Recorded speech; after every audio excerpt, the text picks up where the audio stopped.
말씀을 함께 나누는 가운데 또 우리에게 룻기의 말씀을 주시고 또 시간 은혜 주시고 또 기도할 수 있는 믿음 주시는 우리 하나님 앞에 앞으로도 함께 기도의 응답들이 이루어지기를 바라면서 우리 하나님께 영광의 박수 올려드리도록 하겠습니다.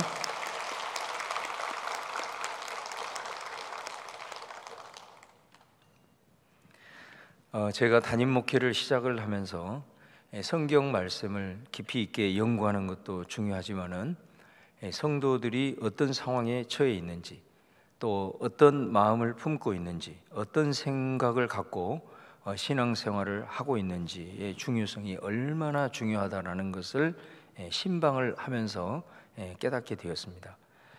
그래서 목회를 이제 담임 목회를 시작하고 나서 한 3, 4년 후에 제가 월요일 날 2년 동안을 매주 서울을 다니면서 목회자들을 대상으로 하는 상담 공부를 2년간 하게 되었습니다. 그 공부와 경험이 훈련이 제가 목회하는 데 큰 도움이 되었습니다. 다양한 측면에서 인간의 심리를 배우고 또 그것을 상담에 적용하는 훈련을 했는데 제가 그때 한 강사님으로부터 한 사례를 듣게 되었습니다. 한 결혼한 부부가 있었는데 근데 부인이 남편에 대해서 아주 그 지나치게 집착 증세를 보이더니 그것이 나중에 의심으로 발전을 하더랍니다. 그러다가 나중에는 마치 이 남편을 원수 대하듯이 아주 그런 적대 감정을 가지고 이렇게 대하게 되더랍니다. 이제 그러다 보니까 남편이 너무 힘들어서 도저히 살 수가 없어서 마지막이라고 생각하고 이제 부부 상담을 좀 오랜 기간 동안 좀 받게 됩니다. 그런데 이 과정에서 이 아내가 과거에 큰 상처가 있다는 것을 발견하게 됩니다. 그것은 그 아내의 아버지가 매우 엄한 분이셨고 그래서 어렸을 때부터 아내가 그 아버지로부터 많이 두들겨 맞았다는 것입니다. 그런데 설상가상으로 그 아버지는 또 바람을 너무 많이 피워가지고 바람을 피운다는 거 아시죠? 그로 인해서 어머니가 고통당하는 것을 옆에서 지켜보고 그 어머니가 마음고생을 하면서도 대꾸를 한번 못하는 겁니다. 왜냐하면 너무 이분이 무지막지한 분이기 때문에 이렇게 대들었다가는 한번 뭐 지적했다는 그것이 폭력으로 다가오기 때문에 그렇게 마음고생을 하고 있는 그 어머니의 모습을 이제 보면서 자란 거예요. 그런 상황에서 이제 이분이 결혼을 하게 되는데 아버지의 그 모습을 남편에게 그대로 투영을 시키는 겁니다. 그래서 남편에게 집착을 하게 되고 의심하게 되고 나중에는 남편에게 적대 감정까지 가지게 됩니다. 상담을 하는 가운데 실제로는 아버지한테 보복을 하고 싶었다는 거예요. 그런데 성인이 된 이후에도 여전히 그 어렸을 때 아버지의 모습이 마음속에 각인이 돼 있어가지고 감히 아버지한테는 엄두를 못 내고 오히려 그 아버지에 대한 보복이 남편에게 향하는 이런 상황이 발생을 하게 되었다는 거예요. 여러분, 이 사례를 통해서 과거의 상처가 치유되지 못할 때는 그것으로 인해서 본인의 인생이 얼마나 힘든지 더 나아가서 다른 사람을 힘들게 하는지에 대한 그런 사례로 이 얘기를 하는 것을 들었습니다. 상처가 치유가 되려면 그 아버지를 용서를 해야 되는데 그 용서의 시작은 아버지 왜 그러셨어요? 이것으로부터 시작해서 그 아버지가 그 잘못을 인정을 하고 그럴 때에 이 딸이 아버지를 용서함으로 이렇게 가야 되는데 도저히 그 말이 입에서 나오질 않는 거예요. 성인이 되었음에도 불구하고 그 어렸을 때 아버지의 엄한 모습이 있기 때문에 내가 이 얘기를 했을 때 아버지가 어떻게 나올까 그 두려움 때문에 감히 말도 꺼낼 수가 없었다라는 것입니다. 여러분, 과거의 경험을 통해서 우리가 상처받지 않은 사람은 한 사람도 없을 겁니다. 그런데 어떤 사람은 그 상처를 극복하는 반면에 어떤 사람은 그 상처가 깊은 쓴뿌리가 되어서 그런 비슷한 상황이 오기만 하면은 불쑥불쑥 올라와서 자신의 감정을 다스리지 못하고 또 타인을 힘들게 하고 자신도 그 굴레에서 벗어나지 못함으로 고통스러워하는 것을 봅니다. 여러분, 또 이 상한 감정은 우리로 하여금 인격적인 성숙을 가로막는 1등 공신입니다. 상처가 치유되지 않은 사람은 인격적으로 성숙이 멈춰버립니다. 신앙적으로도 마찬가지입니다. 성숙하기가 쉽지 않습니다. 겉으로 보기에는 지극히 정상적인 것 같은데, 좋아 보이는데 조금만 깊이 들어가고 관계 형성을 통해서 서로의 삶을 오픈하면은 매우 자기중심적이고 부정적인 감정들이 어느 시점에서 막 툭 터져 나오고 또 열등감과 자책감으로 그렇게 고통스러워하고 드러나는 것을 보게 됩니다. 여러분, 이런 상처는 우리가 꼭 치유되어야 하는 것입니다. 치유되지 못한 상태는 치유될 때까지 평생 자신을 괴롭히고 다른 사람을 괴롭히게 됩니다. 인간의 행복을 누리는 것은 관계를 통해서 오는 겁니다. 내가 위대한 일을 성취했다고 그것은 그냥 잠시 바람처럼 지나가는 거고, 내 삶에서 행복을 지속적으로 누리는 것은 관계에서 오는 것입니다. 하나님과의 나와의 영적인 관계가 바르게 설정이 되어 있어야 거기에서 끊임없이 행복을 누리게 되고, 또 사람과의 관계를 통해서 행복은 오는 것인데, 이 상처는 모든 관계를 단절시키기 때문에 참된 행복을 우리가 누릴 수 없게 된다는 거예요. 감사한 것은 여러분, 우리 예수님이 이 땅에 구원자로 오셨는데 그 구원자의 모습이 어떤 모습이었습니까? 병든 자들을 치유하고 귀신 들린 자들을 자유롭게 하고 마음이 상한 자를 싸매어 주신 치유자로서 우리 예수님이 오신 줄로 믿습니다. 그렇기 때문에 예수님을 믿는 사람들은 그 예수님을 믿는 믿음 안에서 어떤 상처든지 다 치유가 되는 것입니다. 여러분 안에 혹시 해결되지 않는 그런 상처가 있다면은 바로 치유자로 오신 그 예수님, 그리고 우리를 위해서 희생하시지 않은 그 예수님의 사랑으로 꼭 치유될 수 있기를 주님의 이름으로 축원을 드립니다. 예수님 안에서 우리가 상처가 치유가 되면 그 과거의 상처로부터 내가 자유롭게 될 뿐만 아니라, 상처가 치유가 되면 어떤 역사가 일어나냐면 상처받은 영혼을 치유하는 하나님의 도구로서 거듭날 수 있는 역사가 일어난다라는 사실입니다. 여러분, 오늘 설교 제목이 상처 입은 치유자잖아요. 유명한 영성학자인 헨리 뉴엔의 작품의 이름이기도 합니다. 상처 입은 치유자. 이 헨리 뉴엔의 작품은 이런 의미입니다. 여기서 상처받은 치유자는 누구냐면 예수님을 가리키는 겁니다. 그 책의 요지는 뭐냐면은 인간 중에서, 인간으로 오신 예수님을 포함한 모든 인간 중에서 예수님처럼 많이 상처를 받은 사람이 없다라는 것입니다. 이 땅에서 당할 수 있는 모든 고난을 다 당하셨습니다. 그 고난 중에는 물리적인 고난도 있었지만은 사람들에게 당하는, 예를 들면은 사랑하는 제자들에게 배신당하는, 말로 할 수 없는 그런 상처를 우리 예수님이 많이 받았다는 겁니다.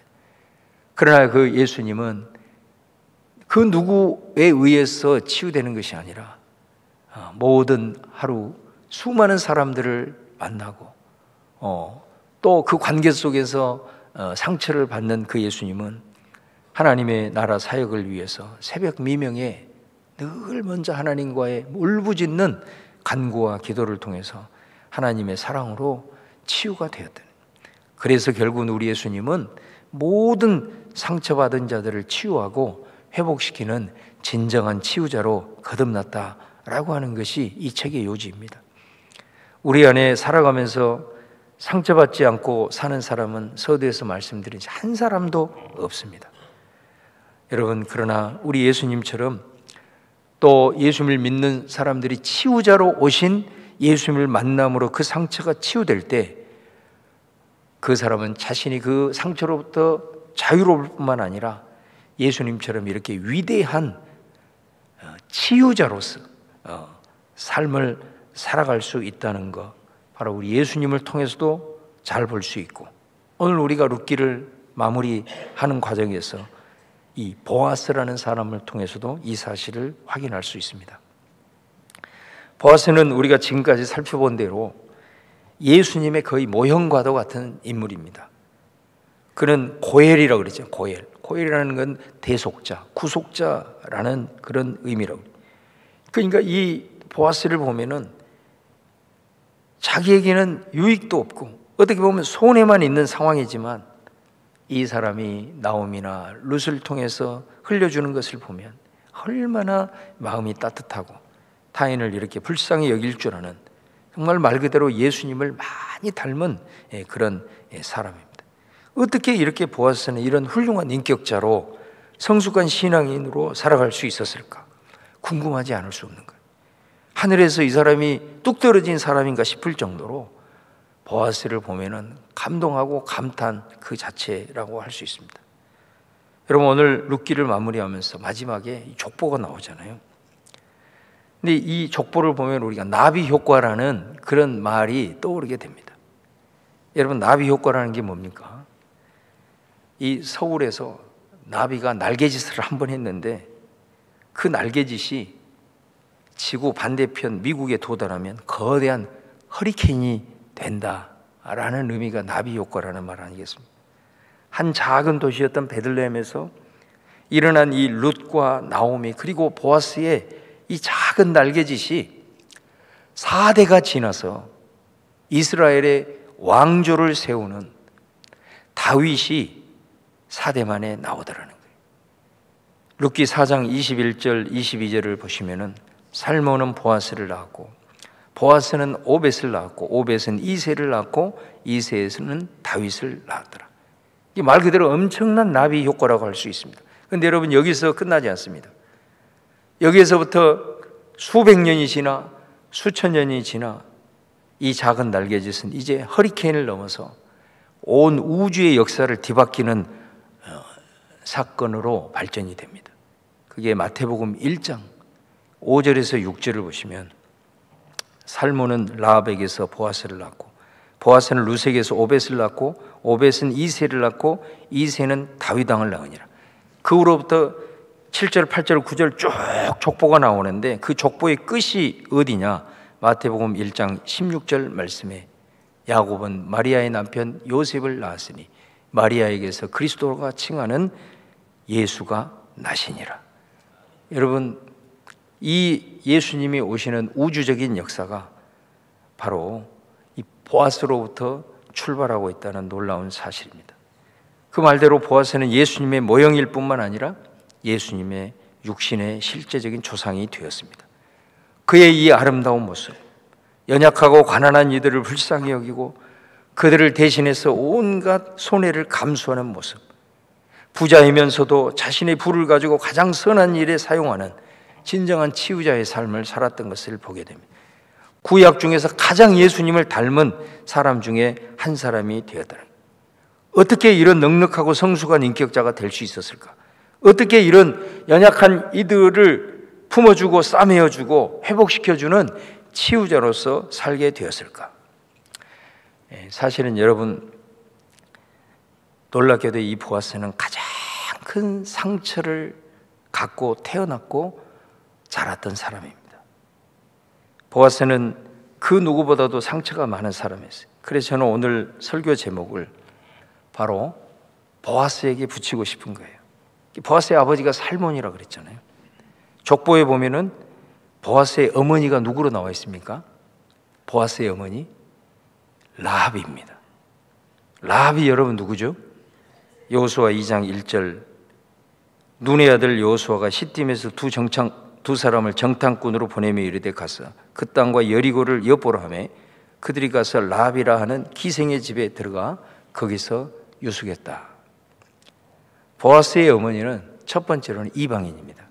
그런데 그 이방인도 그냥 이방인이 아니고 하나님께서 이스라엘 백성들에게 가나안 땅에 들어가면 진멸시켜라. 이 가나안 족속들은 진멸시키라고 말한 그 진멸의 대상인 가나안 족속의 이방인이 바로 라합이었습니다.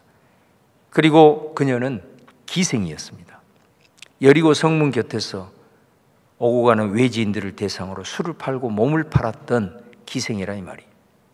그런데 그녀가 이스라엘 백성들의 소식을 듣고 믿음이 생긴 거예요. 그녀가 봤을 때 소문이 들려오는데 하나님이라는 이 신이 살아계지 아니하고는 어떻게 그 수십만 수백만이 40년간 광야를 버틸 수가 있으며 그 신이 살아계지 않는다면 어떻게 아말렉을 비롯한 그 많은 민족들과 광야에서 치른 전투를 이길 수 있느냐. 그러니 이스라엘의 하나님은 참신이 분명하다. 자기가 경험하지도 않았는데 소문만 듣고도 이 라합은 하나님을 믿어버린 거예요.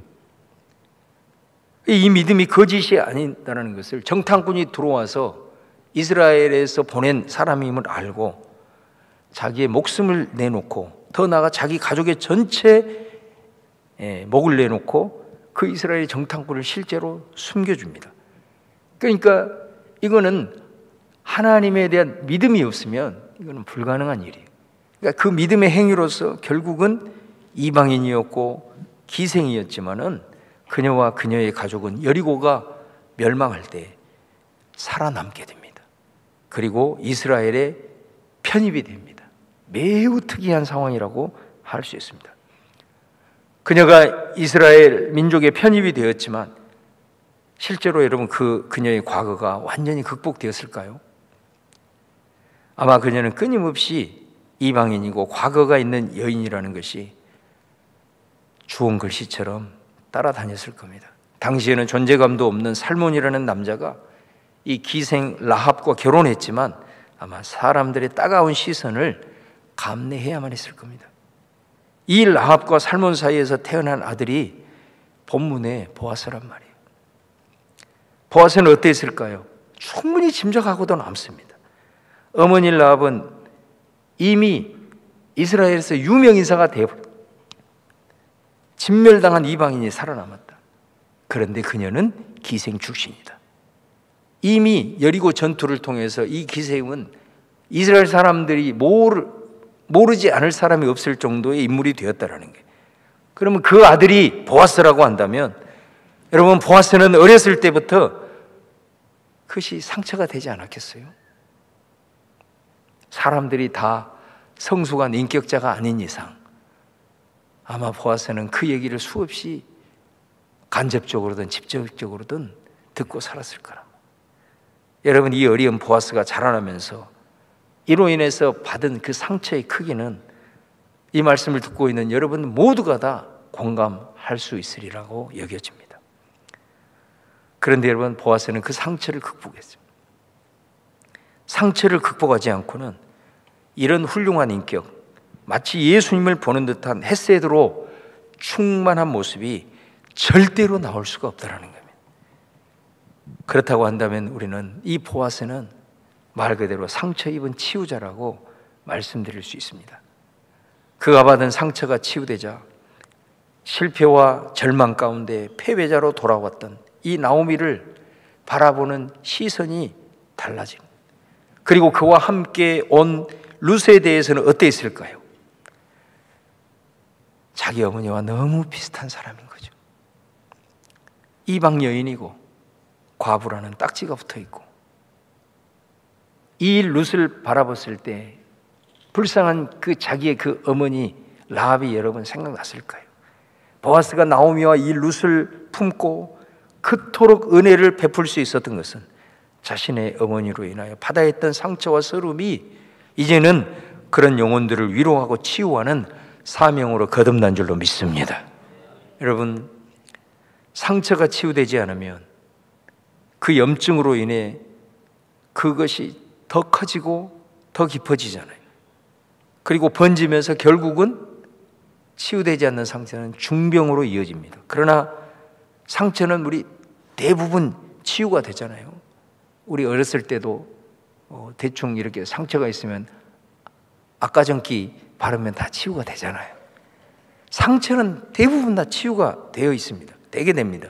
여러분 마음의 상처도 마찬가지예요. 그대로 두면 깊어지고 커지게 되고 그것이 나중에 한이 되고 감당할 수 없는 지경에 이르게 됩니다마는 마음의 상처도 여러분 치유가 되는 줄로 믿습니다. 특별히 예수님을 믿는 사람들이, 우리 예수님이 치유자로 오셨기 때문에 예수 그리스도로 인해 모든 상처는 치유될 줄로 믿습니다. 그리고 그 상처는, 예수님으로 인하여 치유된 상처는 오히려 이제 상처받은 사람들, 상처받은 마음들, 상처받은 이들을 치유하는 하나님의 훌륭한 도구로 쓰임받을 수 있다는 것을 우리는 보아스를 통해서, 예수님을 통해서 보게 된다는 거예요. 보아스의 어머니는 기생 출신의 이방 여인이, 그리고 그의 아내 역시도 이방 여인이고 과거에 아픔이 있는 여인이에요. 그러나 여러분, 사데반에 그 가문에서 다윗이 나오고, 다윗은 이스라엘의 최고의 명문 가문이 되고 왕의 가문이 되었잖아요. 저는 우리가 혹이라도 과거에 가지고 있었던 이런 상처 부끄러워하지 말고, 예수님의 그 오신 그리스도의 이름과 그 능력으로 이미 치유의 길이 열렸고, 그 상처는 도리어 우리로 하여금 치유할 뿐만 아니라 치유하는 사명으로 인도한다는 사실을 기억할 수 있기를 주님의 이름으로 축원을 드립니다. 여러분, 예수님이 한번 생각해 보세요. 왜 그렇게 높고 높은 하나님의 아들이 이 땅에 오셔서 인간이 당해야 될 고통과 배신과 모욕과 수치, 이런 상처를 받아야만 했을까? 그것이 결국은 모든 상처를 받은 사람들, 또 죄의 굴레로 신음하는 이들을 품고 위로하고 치유하는 길이기 때문에 예수님은 그 길을 걷지 않았을까요? 여러분, 예수님이 하나님의 아들로서 이 땅에 오셔서도 왕처럼 군림하고 이런 상처도 전혀 받지 않고 아픔도 없었다라고 한다면 예수님이 진정한 치유자가 될 수 있었을까요? 우리가 여러분, 예수님을 믿음으로 기도하면서 내 아픔을 토로할 때 예수님이 다가와서 나를 끌어안아주면서 우리가 눈물을 흘리면서 치유받을 수 있는 것은 결국은 하나입니다. 예수님도 나와 같은 이 아픔, 나보다 더한 고통을 예수님이 다 받으셨기에 나를 이 땅 가운데서 공감할 수 있고 나를 품어줄 수 있고 치유할 수 있는 유일한 분은 예수님이라는 것을 깨닫기 때문에 우리 예수님을 붙들고 예수님께 더 기도할 수 있고 예수님과의 관계 속에서 치유가 일어난 줄로 믿습니다. 그렇기 때문에 고통받지 말아야 될 예수님, 그리고 상처받지 말아야 될 예수님이 바로 우리를 치유하고 회복하시는 치유자로서 오셨기에 그분은 우리가 당할 수 있는 모든 아픔과 상처를 안고 이 땅을 살아가셨다라고 하는 사실입니다. 그래서 우리가 그 예수님만 생각하면 우리에게 위로가 되고 우리에게 치유로 우리 예수님의 이름이 다가오게 된다는 것입니다. 여러분, 오늘 히브리서 4장 15, 16절을 한번 표준 세번역으로 한번 같이 한번 읽어보도록 하겠습니다. 시작. 우리의 대제사장은 우리의 연약함을 동정하지 못하시는 분이 아닙니다. 그는 모든 점에서 우리와 마찬가지로 시험을 받으셨지만 죄는 범하지 않으셨습니다. 그러므로 우리는 담대하게 은혜의 보좌로 나아갑시다.